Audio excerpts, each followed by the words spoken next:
The morning sun cast long shadows across the concrete training yard at Naval Amphibious Base. Stood at attention with 279 other Navy SEAL candidates, sweat already beading on his forehead despite the early hour. The familiar weight of his gear felt heavier today, pressing down on shoulders that had carried burdens far beyond their 24 years. Commander Sarah Mitchell walked slowly down the line of candidates, her steel-gray eyes scanning each face with the intensity of someone who had seen too much combat and lost too many good soldiers. Her reputation preceded her, the first woman to successfully complete SEAL training, a veteran of 3 tours in Afghanistan, and now the lead instructor for the most elite military training program in the world. Tried to keep his breathing steady as she approached. 6 months ago, he had been a different person entirely.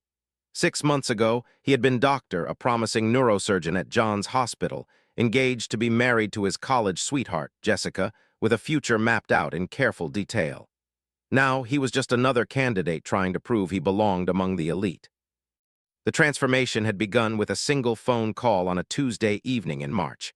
Had been reviewing surgical notes in his office when his phone buzzed with an unknown number. The voice on the other end was gravelly and unfamiliar, speaking words that would shatter his carefully constructed world. "Doctor, this is Colonel Harrison with the Department of Defense. I'm calling about your father, Lieutenant Commander David. I'm afraid I have some information that might come as a shock to you." Had set down his pen, confusion clouding his thoughts. "I'm sorry, sir, but I think you have the wrong number.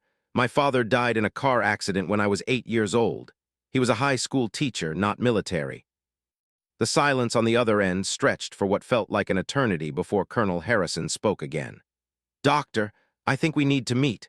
There are things about your father that your mother chose not to tell you. Things that might help you understand why certain people are now very interested in finding you." That meeting 3 days later had changed everything. Learned that his father hadn't died in any car accident.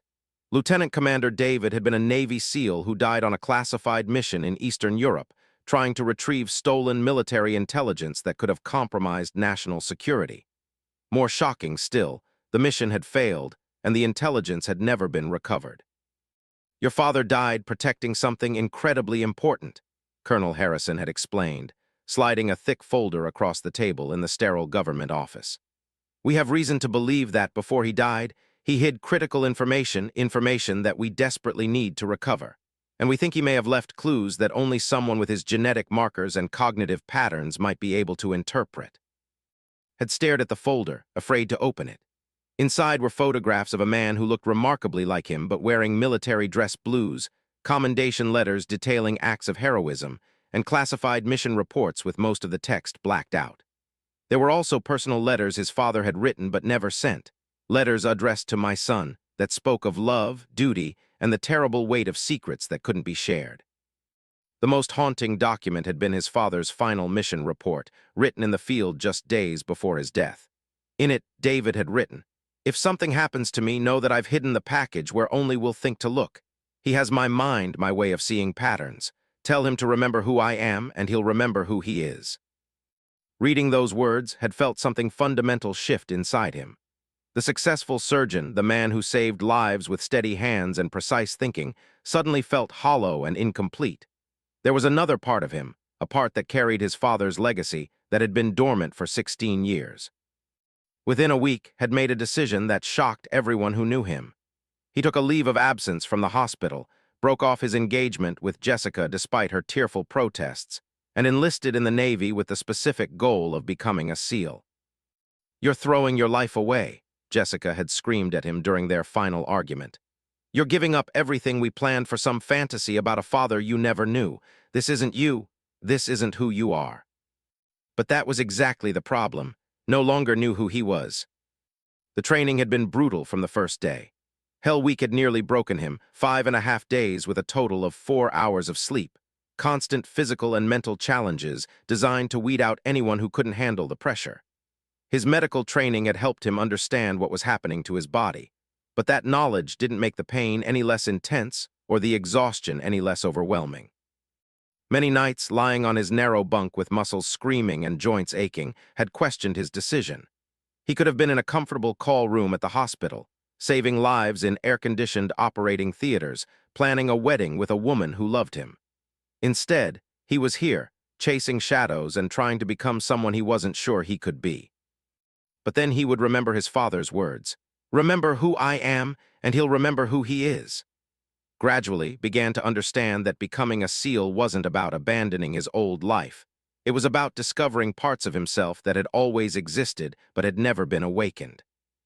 Now, 6 months into his training, was one of only 43 candidates remaining from the original class of 180. The others had quit, been injured, or been dismissed for various failures. Those who remained had formed bonds forged in shared suffering and mutual dependence. They had learned to trust each other with their lives, to push beyond what they thought was possible, and to find strength in the darkest moments. Commander Mitchell stopped directly in front of her, piercing gaze seeming to look straight through him.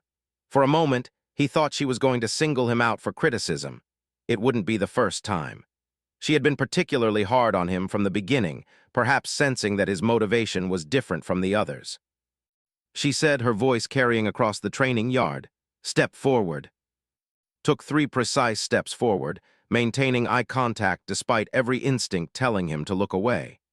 The other candidates remained at attention, but he could feel their curiosity like a physical weight. "Tell me," Commander Mitchell continued, walking slowly around him like a predator circling prey, "why are you here?" The question hung in the air. It was a simple question with a complicated answer, and knew that how he responded would determine not just his immediate future, but possibly the entire trajectory of his life. "To serve my country, ma'am," he replied, giving the expected answer. Commander Mitchell stopped directly in front of him again. "Bullshit. Half these men are here to serve their country. The other half are here to prove something to themselves or someone else. You're different. You're here for something else entirely. So I'll ask you again, why are you here?" Felt the weight of 279 pairs of eyes on him. In that moment, he made a decision that would change everything. Instead of deflecting or giving another safe answer, he chose honesty. "My father was a SEAL, ma'am. Lieutenant Commander David. He died on a classified mission when I was 8 years old, but I only learned about it 6 months ago. I'm here because I need to understand who he was, and in doing that, I need to understand who I am." Commander Mitchell's expression didn't change, but something flickered in her eyes, recognition, perhaps, or understanding. She stepped closer, close enough that only could hear her next words. "David was my commanding officer on my first deployment," she said quietly. "He saved my life twice and the lives of countless others. He was the best SEAL I ever knew, and his death was a loss that this community still feels. If you're half the man he was, you might just make it through this training."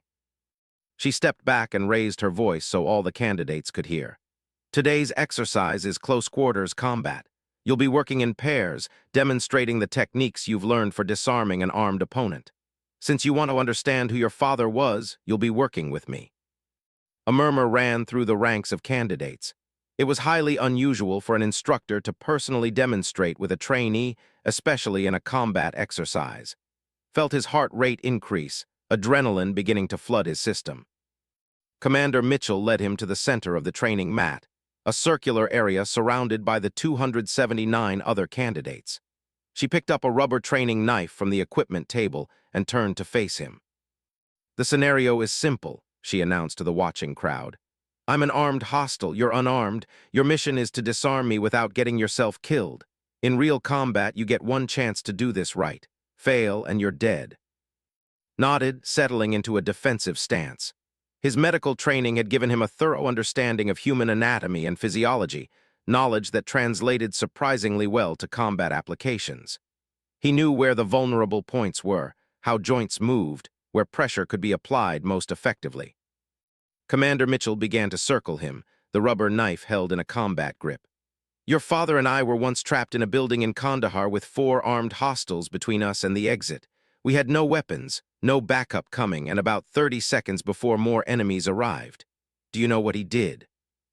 She lunged forward without warning, the knife aimed at his center mass. Reacted instinctively, stepping to the side and grabbing her wrist with both hands. For a split second, he had control of the weapon, but Commander Mitchell was faster and more experienced than any opponent he had faced in training. She twisted her body, using her leverage to break his grip and spin behind him. Before he could react, the rubber blade was pressed against his throat. He remembered that sometimes the best defense is an unexpected offense, she whispered in his ear. Again. They reset and this time tried a different approach. When she attacked, instead of going for the weapon, he went for her balance, sweeping her legs while simultaneously pushing her upper body in the opposite direction. She hit the mat hard but maintained control of the knife, rolling away and coming back to her feet in one fluid motion. Better, she said, but not good enough. In real combat, she would have killed you while you were congratulating yourself on that takedown. Again. The third attempt was different. As Commander Mitchell approached, found himself thinking not about the techniques he had been taught, but about what his father might have done.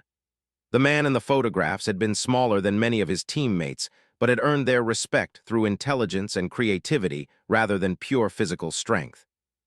When the attack came this time, did something unexpected.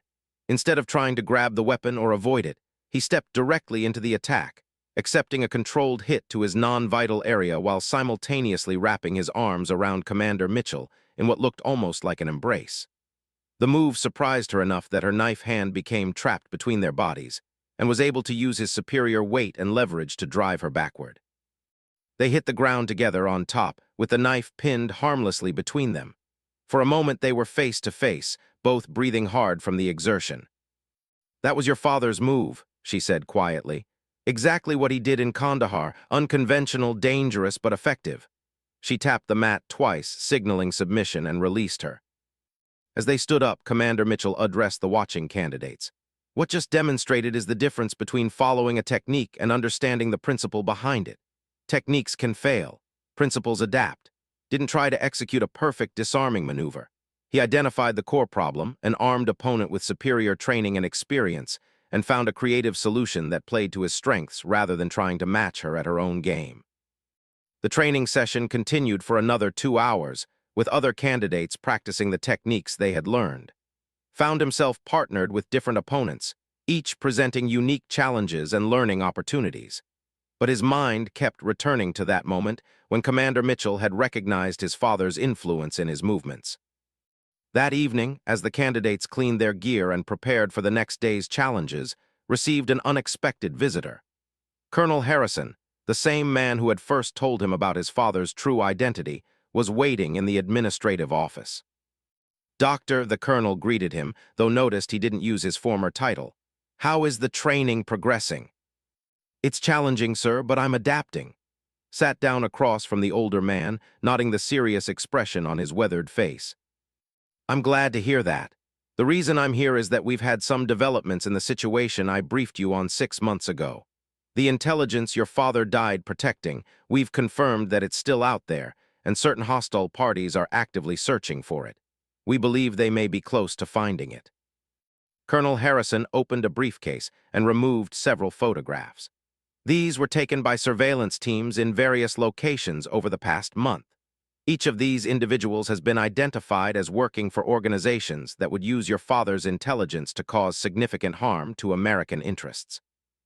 The photographs showed men and women of various nationalities, but they all had one thing in common. They were asking questions about David and his family. Felt a chill run down his spine as he realized the implications.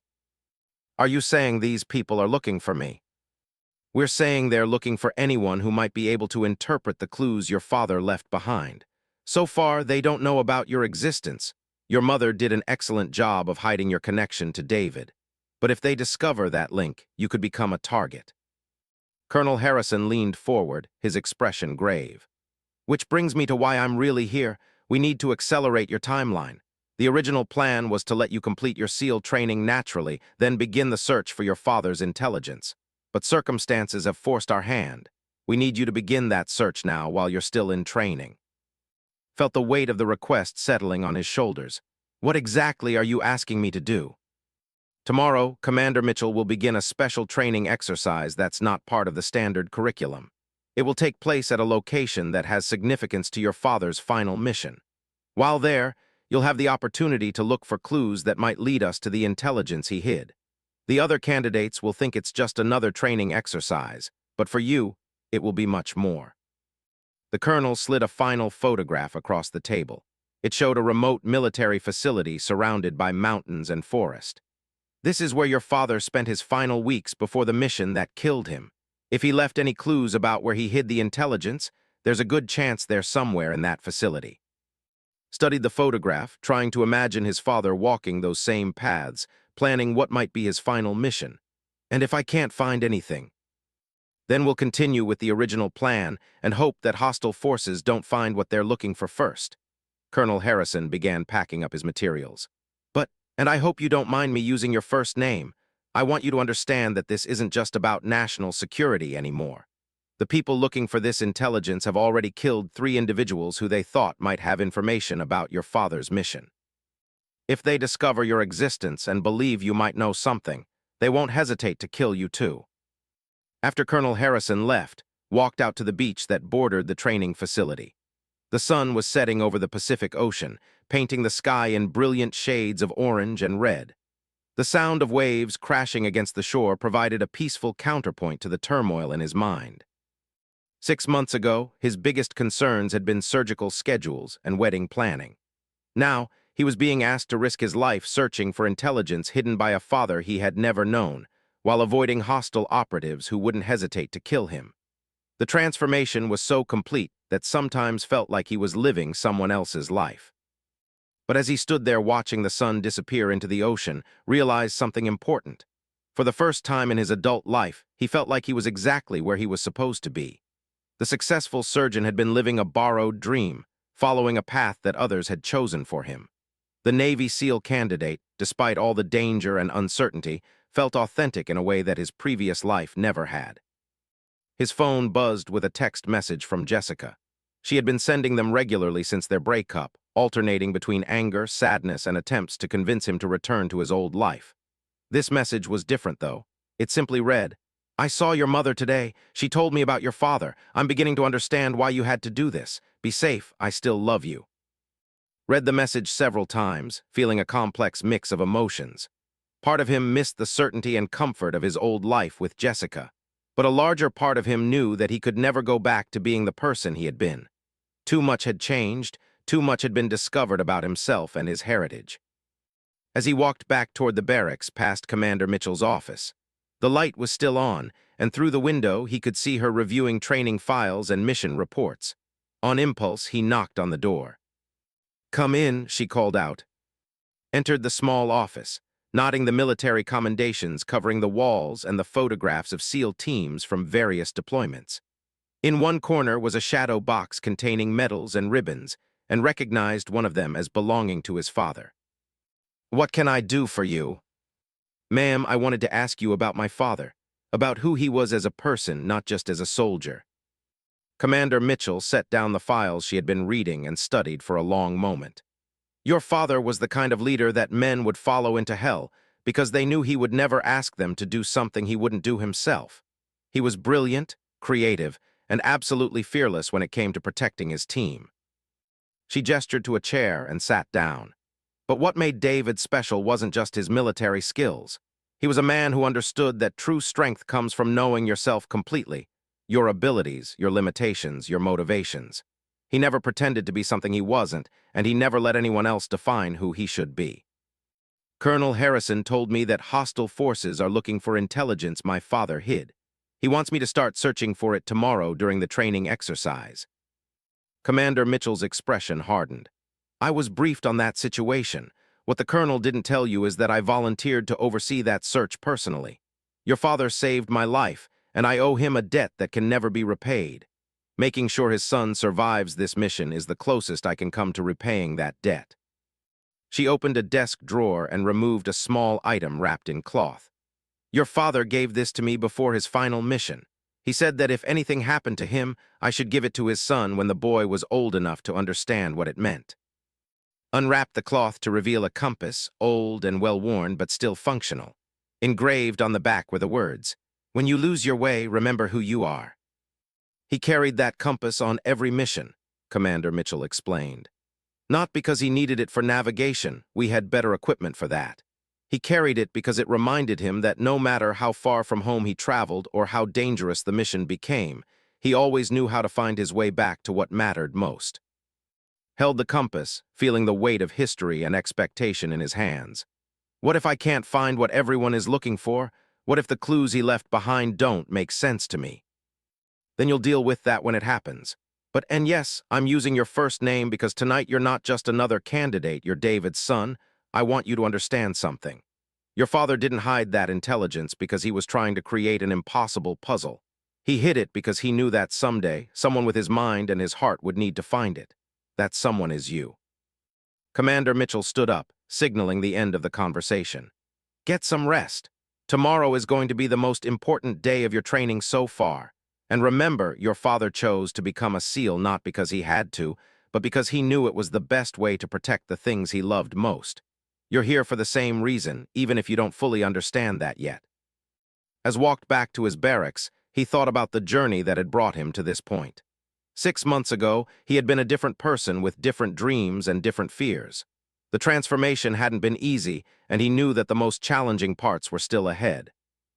But holding his father's compass and remembering Commander Mitchell's words felt a sense of clarity that had been missing from his life for as long as he could remember. Tomorrow, he would begin searching for more than just hidden intelligence. He would begin searching for the final pieces of his own identity, the parts of himself that could only be discovered by following in his father's footsteps. The barracks were quiet as prepared for sleep. Around him, 279 other candidates were doing the same thing, each lost in their own thoughts and preparations for the challenges ahead, but knew that his challenges were different from theirs. Tomorrow, he wouldn't just be training to become a Navy SEAL. He would be training to become David's son and everything that identity entailed. As he lay in his narrow bunk, staring at the ceiling and listening to the distant sound of waves crashing against the shore, made a promise to himself and to the father he had never known. Whatever tomorrow brought, whatever dangers lay ahead, he would face them with the courage and integrity that had defined David's life. He would remember who his father was, and in doing so, he would finally discover who he was meant to be. The helicopter blades cut through the morning air with rhythmic precision, as and his fellow SEAL candidates flew toward the remote training facility nestled in the Sierra Nevada mountains. Through the small window, he could see the landscape changing from coastal plains to rolling hills and finally, to dense forest broken by rocky peaks that seemed to touch the sky. Commander Mitchell sat across from him in the helicopter's cargo bay, her expression unreadable behind dark sunglasses.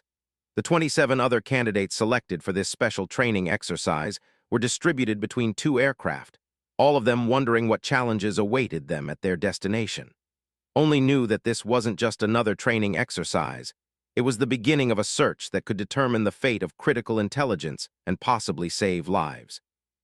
The facility came into view as their helicopter crested a ridge, revealing a collection of low buildings and training structures surrounded by high fences and watched over by guard towers. It looked like a cross between a military base and a research facility, with an air of secrecy that made his pulse quicken. This was where his father had spent his final weeks, planning the mission that would cost him his life. As the helicopter settled onto the landing pad, felt the familiar weight of his gear and the unfamiliar weight of his father's compass in his chest pocket. The metal was warm against his body, as if it carried some residual heat from all the hands that had held it over the years. "Welcome to Mountain Warfare Training Center Bravo," Commander Mitchell announced as the candidates gathered their equipment. "For the next 72 hours, you'll be participating in a series of exercises designed to test your abilities in hostile territory, with limited resources and unknown threats. Your mission parameters will be revealed once we're inside the facility." The group moved through the main gate in formation, their boots crunching on gravel paths that wound between buildings that had clearly seen decades of use. Studied each structure they passed, looking for anything that might trigger a memory or provide a clue about where his father might have hidden intelligence. But everything looked remarkably ordinary administrative buildings, training facilities, barracks that could have belonged to any military installation. They were led to a briefing room in the main building, where Colonel Harrison was waiting along with several other officers didn't recognize. A large map of the surrounding terrain covered one wall, marked with various symbols and notations that suggested multiple training scenarios. Colonel Harrison began, his voice carrying the authority of someone accustomed to being obeyed without question. "You're here to participate in an advanced training exercise that will test everything you've learned about operating in hostile territory. The scenario is simple. A team of American operatives was captured while attempting to retrieve sensitive intelligence from an enemy facility. Your mission is to infiltrate the facility, locate and rescue the operatives, and secure the intelligence they were attempting to retrieve. He gestured to the map behind him. The facility is located approximately 15 miles from here, in terrain that includes dense forest, rocky outcroppings, and at least 2 river crossings. You'll be operating with minimal equipment and no backup support. The enemy force is estimated at 40 personnel, all of them experienced combatants. Raised his hand. "Sir, what type of intelligence are we retrieving?" Colonel Harrison's eyes met his for a brief moment. Classified technical specifications that could be used to develop countermeasures against American military equipment. The specifics aren't important for this exercise, but understand that in a real-world scenario, failure to secure this intelligence could result in significant loss of American lives. Commander Mitchell stepped forward. "You'll be divided into teams of 4. Each team will approach the objective from a different direction, with the goal of creating multiple pressure points that will force the enemy to divide their defensive resources. Team leaders will be selected based on performance during the initial phase of the exercise." The next several hours were spent in detailed mission planning. Found himself assigned to Team Alpha along with 3 other candidates, a former Marine Force Recon operator, a former Army Ranger, and Jackson, a Navy explosive ordnance disposal specialist. Each brought unique skills that would be valuable in the upcoming mission. During a break in the planning session, managed to slip away from the group and explore the facility on his own. He walked through corridors that his father had once traveled, past offices where planning sessions like today's had determined the fate of operations around the world. In the cafeteria, he sat at tables where David might have shared meals with his teammates, discussing everything from mission parameters to personal fears.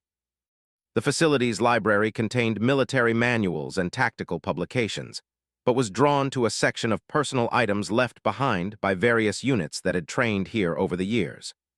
Among the books and photographs, he found a chest set with several pieces missing and a bulletin board covered with messages from previous trainees.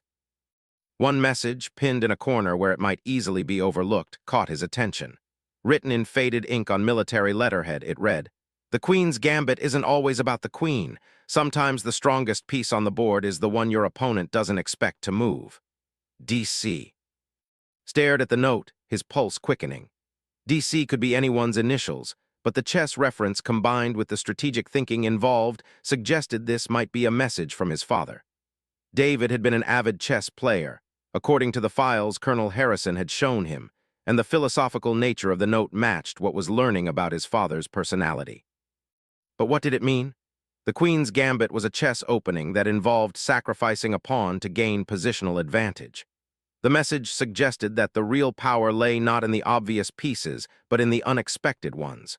Was this a clue about the intelligence's location, or was it strategic advice for the mission ahead? Commander Mitchell's voice echoed through the library, startling him back to reality.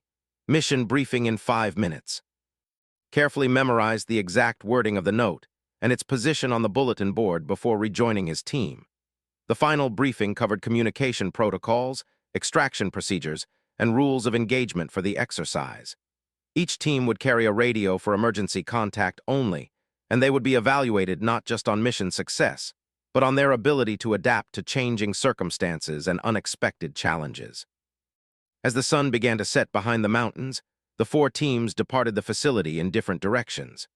Team Alpha's route would take them through the most challenging terrain, dense forest that would provide concealment but make navigation difficult, followed by a river crossing under cover of darkness, and finally an approach to the target facility that required scaling a rocky cliff face. The first few hours of the mission went smoothly. The team moved through the forest with practiced efficiency, using hand signals and carefully planned routes to avoid areas where they might be detected by simulated enemy patrols. Proved to be an excellent point man, reading the terrain like a book and finding paths that kept them concealed while making good time toward their objective. Army Ranger experience showed in his ability to read maps and maintain navigation even in complete darkness. Jackson's expertise with explosives would be crucial if they needed to breach any fortified positions at the target facility, and found that his medical training translated well to tactical planning, helping him anticipate potential problems and develop contingency plans. The river crossing proved more challenging than expected. Heavy rains earlier in the week had raised the water level and increased the current, making the planned ford dangerous to attempt. The team spent precious time finding an alternative crossing point, eventually locating a fallen tree that could serve as an improvised bridge. "This is taking too long," whispered as they prepared to cross. "If the other teams are making better time, they'll reach the objective before us." "Better late than alive," replied quietly. "No point getting there if we're too exhausted or injured to complete the mission." Was the first to cross, using his medical knowledge of balance and coordination to navigate the slippery log safely. As he helped guide the others across, he found himself thinking about his father's note regarding the Queen's Gambit. Sometimes the strongest piece was the one your opponent didn't expect to move. Maybe their delay at the river crossing would actually work to their advantage, allowing them to approach the target facility when the defenders least expected another assault. The climb up the cliff face was brutal. 200 feet of loose rock and narrow ledges, navigated in complete darkness using only tactical lights that had to be kept shielded to avoid detection. Surgical training had given him steady hands and precise motor control, skills that proved invaluable when finding handholds in the darkness. Jackson slipped about halfway up the climb, his foot dislodging a loose stone that clattered down the cliff face. For a terrifying moment, he hung by his fingertips while the others froze, listening for any sign that the noise had alerted the simulated enemy forces. When no alarm sounded, they continued the ascent with even greater caution. At the top of the cliff, they had their first clear view of the target facility. It was larger than the briefings had suggested, with multiple buildings surrounded by fencing and patrolled by guards carrying what assumed were laser tag equipment designed to simulate live weapons. Floodlights illuminated the main approaches, but there were shadows and blind spots that could be exploited by a careful team. "Looks like teams Bravo and Charlie have already made their attempts," observed quietly, pointing to areas where the ground showed signs of disturbance, and where guards seemed more alert than they might have been at the beginning of the exercise. Studied the facility through binoculars. "I count at least 15 guards visible from this position, but there are probably more inside the buildings. The main target building appears to be that concrete structure in the center of the compound." Felt a strange sense of familiarity as he studied the layout, though he was certain he had never seen this place before. Something about the arrangement of buildings, the way the paths connected them, reminded him of patterns he had seen somewhere else.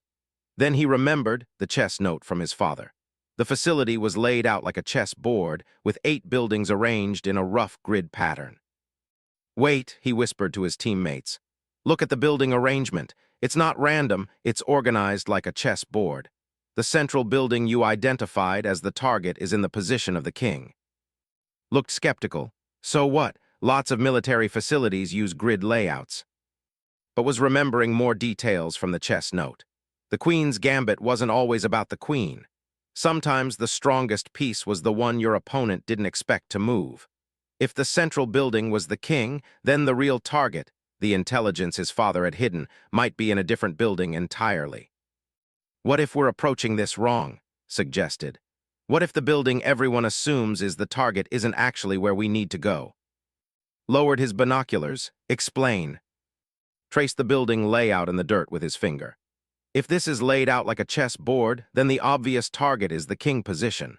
But in chess, the queen is actually the most powerful piece, and in the Queen's Gambit, you sacrifice a pawn to protect more valuable pieces. What if the real intelligence is in the queen position instead?" He pointed to a smaller building on the opposite side of the compound, less heavily guarded and positioned where the queen would be in a standard chess game setup. "That building has minimal security compared to the others. Everyone would naturally assume it's less important." Jackson considered the theory. "It's possible, but we'd be gambling our entire mission on a chess metaphor that might not even be intentional." Or, added, "we could split up. 2 of us create a distraction at the obvious target while 2 others check the alternative building." The debate continued for several minutes, with valid points on all sides. But as studied the facility layout, he became more convinced that his interpretation was correct. His father had been a strategic thinker who understood the value of misdirection and unexpected moves.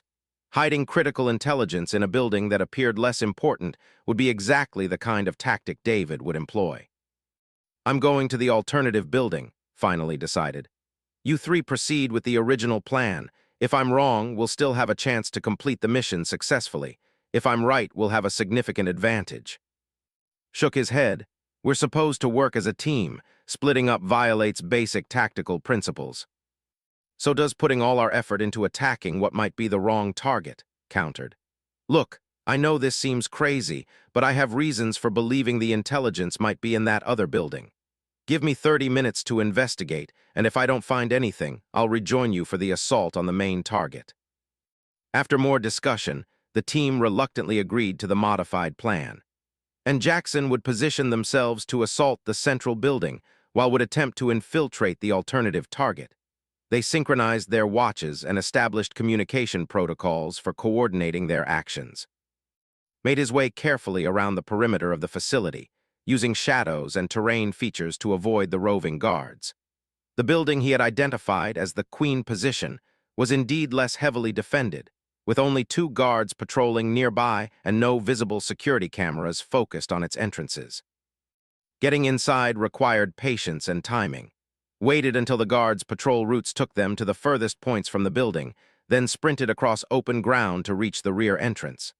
The door was locked, but his SEAL training had included basic lock-picking techniques that proved sufficient for the simple mechanism. Inside, the building was dark and appeared to be used for storage. Shelves lined the walls, filled with military equipment and supplies that had no obvious connection to sensitive intelligence. Began a systematic search, looking for anything that might be hidden among the ordinary items or concealed in false compartments. In a back corner of the building, behind stacks of camouflage netting and field equipment, discovered something unexpected. A small office that didn't appear on any of the building schematics they had been given. The door was unmarked and painted to blend in with the surrounding wall, nearly invisible unless someone was specifically looking for it. The office was sparse, containing only a desk, a filing cabinet, and a single chair. But on the desk was something that made his heart race, a chest set with several pieces missing, exactly like the one he had seen in the facility library. Next to it was a manila envelope marked with his father's initials and a date from 16 years ago. With trembling hands, opened the envelope. Inside were several documents that appeared to be copies of mission reports and intelligence summaries, along with a handwritten note that was unmistakably in his father's handwriting. If you're reading this, it means you followed the clues I left and understood the chess reference. You have my mind and my strategic thinking, which means you can complete what I started. The real intelligence isn't in these documents, they're decoys. The actual intelligence is hidden where only someone who understands both chess strategy and my personal history would think to look.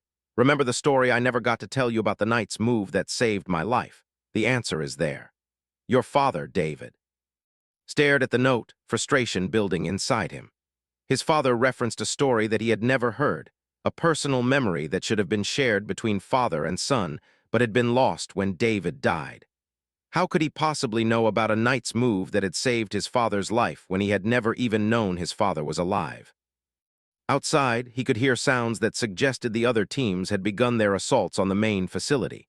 Simulated gunfire and shouted commands echoed across the compound as the training exercise reached its climactic phase, but remained in the hidden office, staring at his father's note and trying to solve a puzzle that seemed impossible.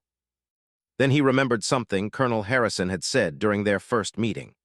David had hidden critical information where only someone with his genetic markers and cognitive patterns might be able to interpret it. Maybe the reference to the knight's move wasn't about a specific story, but about a way of thinking that had inherited from his father. In chess, the knight was the only piece that could move in an L-shaped pattern, jumping over other pieces in ways that other pieces couldn't. It was unpredictable and often underestimated by inexperienced players. The knight's move that could save a life would be one that was unexpected, unconventional, and creative. Thought about the facility layout again, but this time from a different perspective. If the buildings were arranged like a chess board, and if his father had hidden something using the knight's move pattern, then the location would be at a spot that was exactly one knight's move away from where currently stood. Counting buildings and trying to visualize the chess board layout in his mind, calculated where a knight's move would take him. 2 buildings over and 1 building up, or 1 building over and 2 buildings up. Both possibilities led to the same location, a maintenance building that housed the facility's water treatment equipment. The sounds of the training exercise were growing more intense as left the storage building and made his way toward the maintenance facility. His teammates were fully engaged with their assault on the central building, and other teams appeared to be conducting their own operations throughout the compound. In the confusion and simulated combat, no one paid attention to a single figure moving purposefully through the shadows. The maintenance building was unlocked, as such facilities often were to allow emergency access. Inside, the air was thick with the smell of chemicals and the sound of pumps and filtration equipment. Began searching systematically, looking for anything that might be hidden among the pipes and machinery. In a corner where several large pipes converged, noticed that one section of wall panel seemed slightly different from the others. When he pressed on it, the panel moved slightly, revealing a hidden compartment just large enough to hold a small waterproof container. Inside the container was a micro SD card and another note from his father. The night's move that saved my life was when I realized that the most important battles aren't always won by direct assault. Sometimes you have to approach your objective from an angle that no one expects. You found this using the same kind of thinking. The intelligence on this card contains the specifications your country needs, but it also contains something more important, proof that you are capable of continuing my work if you choose to. Remember who I am, and you'll remember who you are. Love, Dad. Held the micro SD card, feeling the weight of 16 years of separation and the magnitude of what he had just accomplished. He had not only potentially recovered critical intelligence, but had also connected with his father in a way that transcended death and time. The chess puzzle hadn't just been about hiding information. It had been about ensuring that only someone who thought like David could find it. The sounds of simulated combat were dying down outside, suggesting that the training exercise was reaching its conclusion. Needed to return to his team and help them complete their mission, but first, he took a moment to absorb the significance of what had just happened. For months, he had been struggling to understand who he was and how he fit into the legacy his father had left behind. The successful completion of this search proved that he had inherited more than just his father's physical characteristics. He had inherited his way of thinking, his ability to see patterns and possibilities that others missed, and his capacity for strategic creativity. As made his way back toward his team's last known position, he realized that this was only the beginning. The intelligence he had recovered would need to be analyzed and acted upon, and there were still hostile forces searching for the same information. His life as a SEAL candidate was about to become much more complicated and dangerous. But for the first time since learning about his father's true identity, felt confident in his ability to handle whatever challenges lay ahead. He had proven to himself that he could follow in David's footsteps, not by simply copying his actions, but by applying the same kind of thinking and creativity that had made his father successful. The training exercise officially ended 2 hours later, with all teams having achieved varying degrees of success in their assigned missions. Team Alpha was credited with completing their objective, though kept the details of his discovery to himself until he could brief Colonel Harrison and Commander Mitchell privately. As the candidates were transported back to the main facility, caught Commander Mitchell's eye and gave her a subtle nod. She responded with an almost imperceptible smile that told him she understood the significance of his success. That night, as the other candidates rested and reviewed their performance in the training exercise, met privately with Colonel Harrison and Commander Mitchell to share what he had discovered. The micro SD card was immediately secured for analysis, but the personal connection had made with his father's memory was something that no amount of intelligence analysis could quantify. "Your father would be proud," Commander Mitchell told him as the meeting concluded. "You didn't just find what he hid, you proved that his legacy lives on in ways that go far beyond genetic similarities." Colonel Harrison was more pragmatic. "This is an excellent start, but our work is far from finished. The intelligence you recovered will take time to analyze, and we still need to ensure that hostile forces don't acquire similar capabilities through other means. Your role in this operation is going to expand significantly in the coming weeks." As returned to his barracks, he reflected on how much his life had changed in just 24 hours. He had begun the day as a SEAL candidate participating in what he thought was an advanced training exercise. He was ending it as someone who had successfully completed a mission that his deceased father had planned 16 years ago. The transformation wasn't just about the mission, though. for the first time since learning about his father's true identity, felt like he understood who David had really been, not just as a soldier, but as a father who had loved his son enough to leave him a legacy that could only be claimed through growth, learning, and the development of his own unique capabilities. Looking at his father's compass one more time before settling down to sleep, realized that he was no longer trying to become someone else. He was becoming exactly who he was meant to be, building on his father's foundation while creating something entirely his own. The journey was far from over, but he was finally confident in the direction he was traveling. 3 weeks had passed since the mountain training exercise, and found himself living two parallel lives that seemed to grow more complex with each passing day. By day, he continued his SEAL training with the remaining candidates, pushing his body and mind through increasingly difficult challenges designed to forge the elite warriors America's military needed. By night, he worked with Colonel Harrison and a team of intelligence analysts, helping them decode and understand the information his father had hidden 16 years ago. The micro SD card had contained more than just technical specifications. Hidden within layers of encrypted data were details about an international arms-dealing network that had been selling American military technology to hostile nations. The intelligence was still current, still dangerous, and still being actively pursued by the same organizations that had killed David and 3 other people in recent months. Sat in a secure briefing room beneath the main administration building studying photographs and dossiers of people who wanted him dead. The irony wasn't lost on him that, while his fellow SEAL candidates were learning to hunt and eliminate threats, he had become the target that someone else was hunting. The good news, Colonel Harrison was explaining to the assembled team, is that our analysis of the intelligence has already led to significant operational successes. 3 arms-dealing operations have been shut down, and we've prevented several transfers of sensitive technology to hostile actors. The colonel clicked to the next slide in his presentation, showing a world map with red dots marking various locations. The bad news is that these successes have made certain people very angry, and they're getting closer to identifying as the source of their problems. Commander Mitchell, who had become primary liaison for the joint training and intelligence operations, pointed to several of the red dots. These locations represent known or suspected operational bases for the Syndicate, the organization that's been most aggressive in pursuing your father's intelligence. They've hired local assets in at least 6 countries to investigate anyone connected to David's history. Dr. Sarah, no relation despite the shared surname, was the lead intelligence analyst assigned to the project. A former CIA operative turned academic, she had been brought in specifically because of her expertise in international arms trafficking and her ability to think like the criminals they were pursuing. The Syndicate operates differently from traditional organized crime groups, Doctor explained.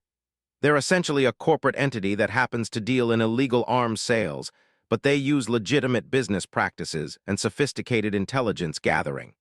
Himself is a former officer with advanced degrees in international business and computer science. She displayed a photograph of a man in his 50s, well-dressed and appearing more like a successful businessman than a dangerous criminal. Has been tracking the disruption of his operations back to their source, and he's demonstrated both the patience and resources to conduct a thorough investigation. We believe he's identified the United States as the origin of the intelligence leak, and he's now focusing his search on people connected to the original mission. Studied the photograph, trying to reconcile the professional appearance with the knowledge that this man had ordered the deaths of multiple people and wouldn't hesitate to kill him if given the opportunity. What's our timeline before he identifies me specifically? Colonel Harrison pulled up a new set of documents. That's the critical question. We've intercepted communications suggesting that has narrowed his search to military personnel who were involved in operations in Eastern Europe between 2008 and 2010. That's still a large pool of potential suspects, but it's much smaller than it was a month ago. Commander Mitchell leaned forward. More concerning is that we've detected surveillance activities near several military installations where personnel from those operations might currently be stationed. Nothing directly threatening yet, but enough to suggest that they're actively conducting reconnaissance. Doctor added another layer of complexity to the situation. The Syndicate has also been recruiting inside American military and intelligence communities. They're offering substantial financial incentives for information about ongoing operations and personnel assignments. We've identified at least 3 attempts to penetrate military databases in the past month. Felt a chill as the implications became clear. So they might not need to identify me through external investigation. They might be able to find me through corrupted personnel with access to military records. Exactly, Colonel Harrison confirmed. Which brings us to the decision point we've reached. We can continue your SEAL training while hoping that our counterintelligence measures protect your identity, or we can extract you from the program and place you in protective custody until the threat is neutralized. The room fell silent as everyone waited for a response. He understood the gravity of the choice he faced. Continuing his training meant accepting significant personal risk, but abandoning it would mean giving up not just his military career, but also the connection to his father that had driven him to this point. "What would happen to the intelligence analysis if I leave the program?" asked. Doctor consulted her notes. "You've already provided the key breakthrough we needed to understand your father's encryption methods and organizational systems. While your continued involvement would be helpful, it's not absolutely essential for completing the analysis." Commander Mitchell's expression was carefully neutral, but could see the conflict in her eyes. As his trainer, she wanted him to prioritize his safety. As someone who had served with his father, she understood the importance of completing what David had started. "There's another factor to consider," Colonel Harrison added quietly. "The intelligence your father hid wasn't just about the arms-dealing network. There are references to other hidden assets, other pieces of information that he may have concealed in different locations. If the syndicate succeeds in locating and eliminating you, they might also discover ways to find those other assets." Stood up and walked to the window, looking out at the training grounds where his fellow candidates were conducting night exercises. Through the darkness, he could see figures moving with precision and purpose, executing the skills that would make them part of America's most elite fighting force. "Can I ask you something, Colonel?" Turned back to face the group. "Do you think my father would have abandoned his mission if he knew it put him at personal risk?" The question hung in the air for a long moment before Colonel Harrison answered. "Your father completed his mission despite knowing it would probably cost him his life. He believed that the intelligence he was protecting was worth that sacrifice." "Then I think I have my answer," returned to his seat, his decision crystallizing as he spoke. "I'm not abandoning my training. If these people want to come after me, they'll have to face someone who's prepared for them." Commander Mitchell shook her head. "Bravery and preparation aren't always enough against a well-funded international organization with resources you can't imagine." "Maybe not," agreed. "But running away and hiding isn't going to stop them from eventually finding what they're looking for. At least this way, I have some control over when and where we confront each other." Doctor looked skeptical. "You're talking about using yourself as bait. That's an extremely dangerous strategy, especially for someone with limited operational experience." "I'm talking about refusing to let fear dictate my choices." Pulled out his father's compass and set it on the table. "This compass helped my father navigate through dangerous territory for years. Maybe it's time for me to learn how to do the same thing." Colonel Harrison studied for a long moment, then nodded slowly. "If you're determined to continue your training, then we need to modify our approach significantly. Instead of trying to hide your identity, we'll use your presence to our advantage." He began outlining a plan that was both brilliant and terrifying in its complexity. "We'll allow carefully controlled information about your identity to leak to the syndicate. Not enough to put you in immediate danger, but enough to draw their attention to this location. When they send operatives to investigate, we'll be ready for them." Commander Mitchell's expression hardened. "You're proposing to turn a SEAL training facility into a combat zone. That puts every candidate and instructor at risk." "Not the entire facility," Colonel Harrison clarified. "We'll create a controlled environment where continues his training while our counterintelligence teams monitor for hostile activity. Any approaching threats will be intercepted before they reach the actual training areas."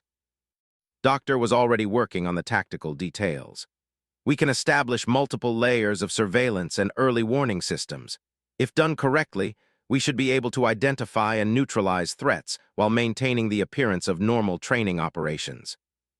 The meeting continued for another 3 hours, with each aspect of the plan examined and refined. Would continue his SEAL training, but with enhanced security measures and a support team that would monitor for any signs of hostile surveillance or infiltration attempts. The other candidates would remain unaware of the additional security, protecting them from becoming targets while maintaining the integrity of the training program. As the meeting concluded, and the team prepared to implement their plan, Commander Mitchell pulled aside for a private conversation. "I want you to understand something," she said, her voice carrying the weight of hard-earned experience. "The decision you made tonight will change your life in ways you can't anticipate. Once we start down this path, there's no going back to being just another SEAL candidate." Nodded, "I understand, but I've been thinking about something you told me on my first day of training. You said that my father never pretended to be something he wasn't, and he never let anyone else define who he should be. If I run away now, I'll be letting the syndicate define what my life becomes." Commander Mitchell smiled, and for the first time since he'd known her, the expression seemed completely genuine. "Your father would be proud of that answer, but pride doesn't stop bullets. Make sure you're ready for what comes next." The following weeks brought an intensification of training that pushed and his fellow candidates to their absolute limits. The remaining 22 candidates were now in the final phase of their program, conducting complex operations that required every skill they had learned over the previous months. Found himself excelling in ways that surprised even him. The confidence he had gained from successfully completing his father's puzzle translated into improved performance in every aspect of his training. His marksmanship scores improved dramatically, his tactical planning became more creative and effective, and his leadership skills earned the respect of his fellow candidates. But the most significant change was in his mental approach to challenges. Instead of seeing obstacles as barriers to overcome, began to see them as puzzles to solve. The strategic thinking he had inherited from his father became a powerful tool for analyzing complex situations and finding unconventional solutions. Notice the change first. What happened to you after that mountain exercise? You're like a different person. They were taking a brief break during a navigation exercise that had them moving through 25 miles of desert terrain with minimal equipment. The sun was setting, painting the landscape in shades of orange and red that reminded of that evening on the beach when he had first realized who he was meant to become. "I guess I figured out who I am," replied, checking their position against his compass and the topographical map they had been given. Looked up from cleaning his rifle. "That's more than most of us can say. Half the guys here are still trying to prove something to someone else. You seem like you're just trying to be yourself." Jackson, who had become the unofficial philosopher of their group, nodded thoughtfully. "There's something different about someone who knows what they're fighting for versus someone who's just fighting to win. You've got that clarity that the instructors keep talking about."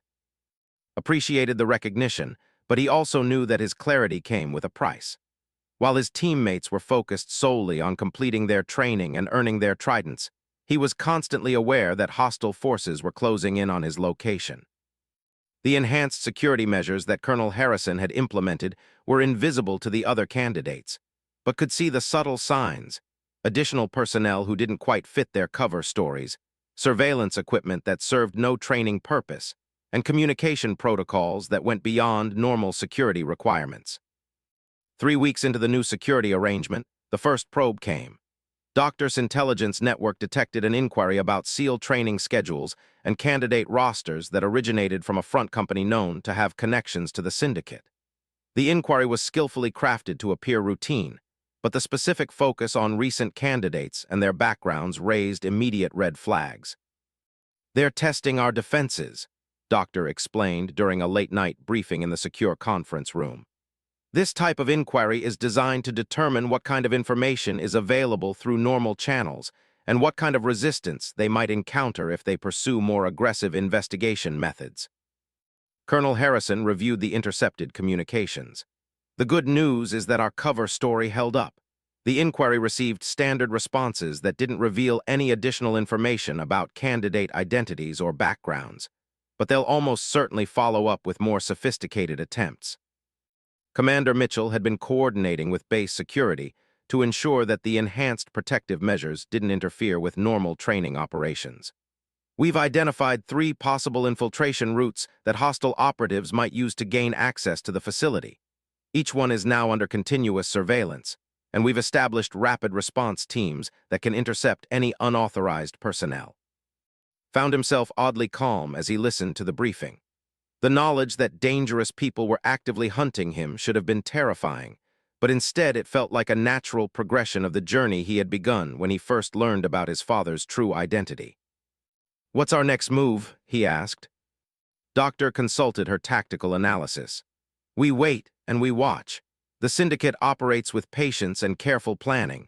They'll conduct several more probes before attempting any direct action, and each probe will give us more information about their capabilities and intentions." Over the following days, continued his training while maintaining heightened awareness of his surroundings. The other candidates noticed his increased alertness, but attributed it to the natural stress of approaching graduation and final evaluations. In reality, was learning to apply the tactical awareness skills he had been taught to a real-world threat scenario. The second probe came during a weekend liberty period when many candidates had left the base to visit nearby San. Had remained at, partly due to security concerns, but mainly because he wanted to use the time for additional training. He was practicing marksmanship at the facility's shooting range when one of the instructors approached with a message. "There's someone here to see you. Says he's a journalist writing an article about military families and wants to interview you about your father." Felt his pulse quicken, but he kept his expression neutral. "What publication is he from?" "Military Heritage magazine. He's got proper credentials and clearance to be on base." The cover story was almost certainly fabricated, but knew this was exactly the kind of probe they had been expecting. "Where is he now?" "Waiting in the visitor's center. Security is with him, standard protocol for civilian interviews." Made his decision quickly.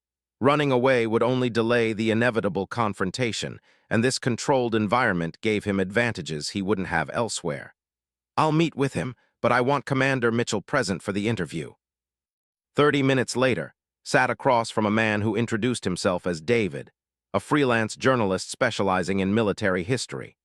Appeared to be in his 40s, well-dressed and professional, with the kind of easy manner that suggested he was comfortable conducting interviews with potentially suspicious subjects. Commander Mitchell sat nearby, officially present as a liaison to ensure that no classified information was disclosed during the interview. In reality, knew she was there to assess the threat level and intervene if necessary.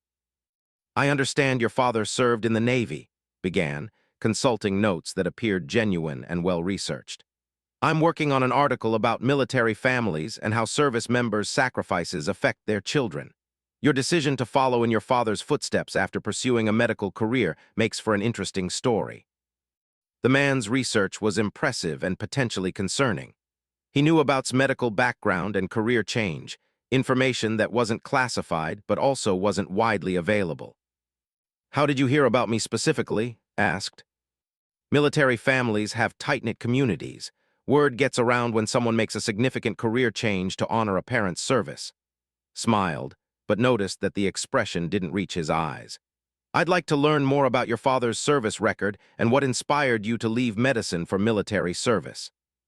The questions continued for 45 minutes, each one carefully crafted to extract information while maintaining the pretense of legitimate journalism. Asked about childhood memories of his father, his mother's current whereabouts, and details about his decision to join the SEALs that suggested he knew more than he was revealing. Answered carefully, providing responses that were truthful but didn't reveal any sensitive information. He mentioned his father's death when was young, his recent decision to honor his father's memory through military service, and his commitment to completing SEAL training. But he said nothing about the hidden intelligence, the mountain training exercise, or the ongoing threat from the syndicate. "One final question," said as the interview concluded. "Do you have any mementos or personal items from your father's service? Family photographs, military decorations, personal letters. Those details really help readers connect with the human side of military service." The question was perfectly reasonable for a legitimate journalist, but recognized it as an attempt to determine whether he might have access to materials related to David's classified activities. "Just a compass he carried," replied. "Nothing particularly interesting to anyone outside the family." After left Commander Mitchell and conducted an immediate debriefing with Colonel Harrison and Doctor via secure video link. The journalist cover was sophisticated, Doctor confirmed after reviewing audio recordings of the interview. He knew details about your background that would require significant research and possibly access to databases that aren't publicly available. Colonel Harrison's assessment was more direct. That wasn't a probe.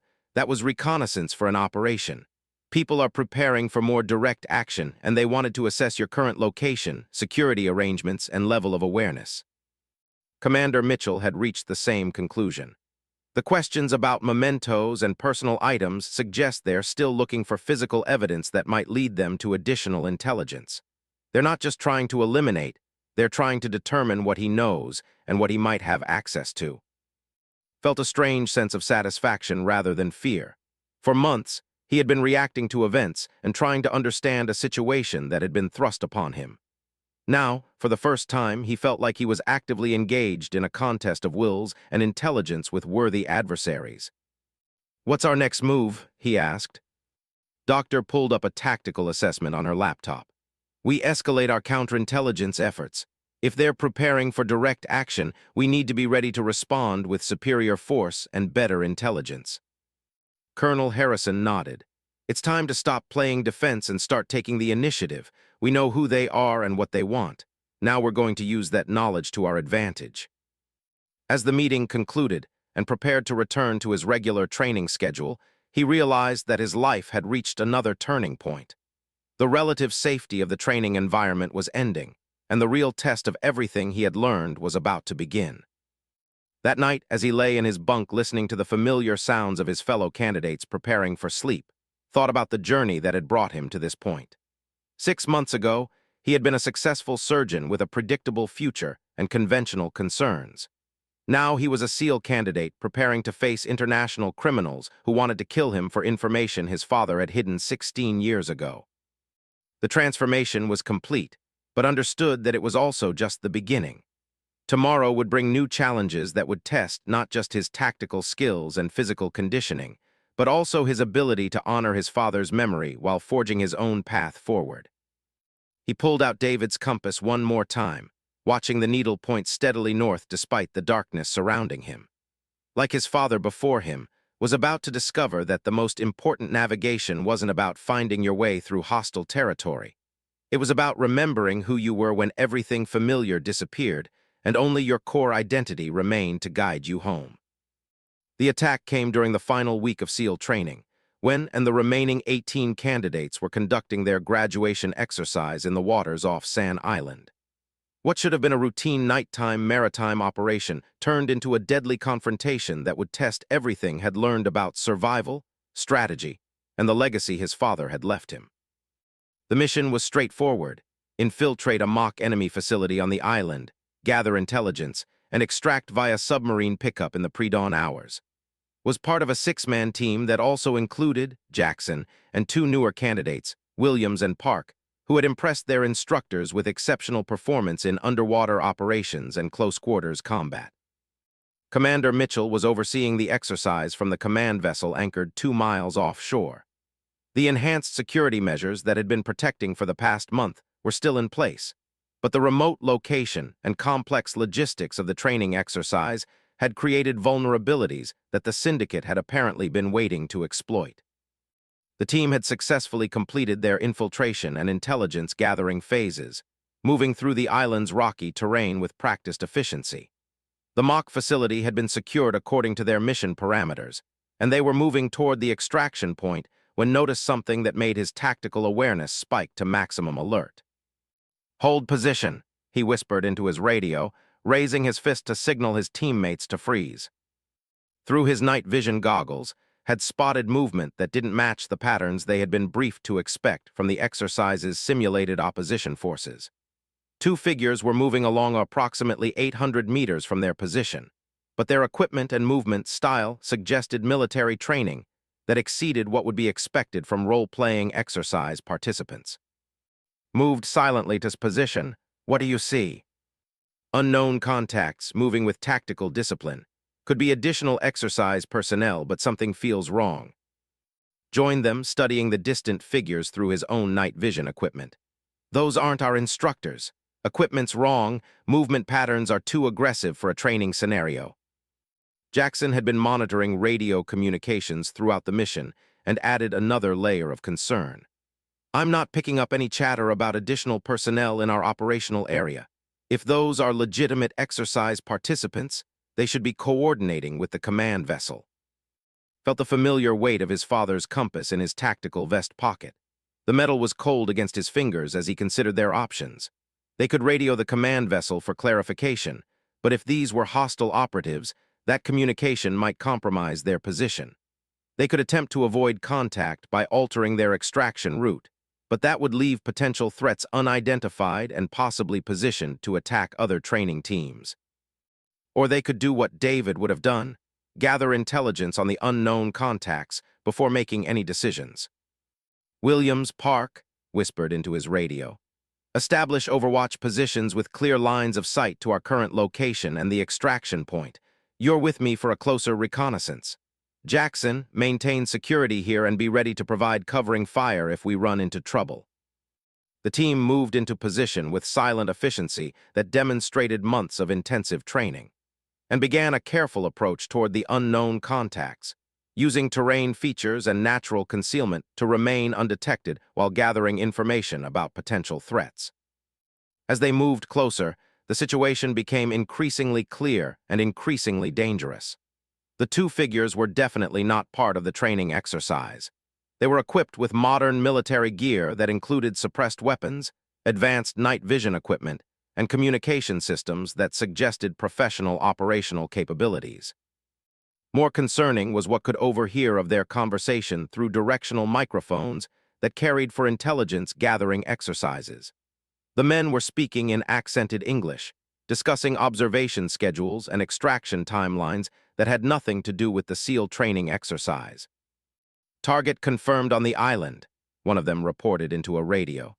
6-man team moving toward grid reference 4723. We have clear sight lines for engagement once they reach the extraction zone. Felt his blood freeze as the implications became clear. These weren't random hostile operatives. They were specifically targeting his team, and they knew enough about the training exercise to position themselves along the extraction route. Someone had provided them with detailed intelligence about the mission timeline and operational parameters. We need to warn the others, whispered, but was already thinking several steps ahead. Warning his teammates would solve the immediate tactical problem, but it wouldn't address the larger strategic issue. If the syndicate had succeeded in placing operatives on the island, they had also demonstrated capabilities that went far beyond what the intelligence community had credited them with. This wasn't just an assassination attempt. It was a sophisticated military operation that suggested access to classified information and resources that should have been impossible to obtain. Change of plans, whispered back. We're not just going to warn the team, we're going to capture these operatives and find out how they got here. Looked skeptical. These are professional killers with military training. We're still candidates, not fully qualified SEALs. Maybe not officially, but we've been training for exactly this kind of situation for months. Besides, if we just avoid them, they'll disappear and we'll never know how they penetrated our security or what other operations they might have planned. Was already formulating a plan that combined the tactical skills he had learned with the strategic thinking he had inherited from his father.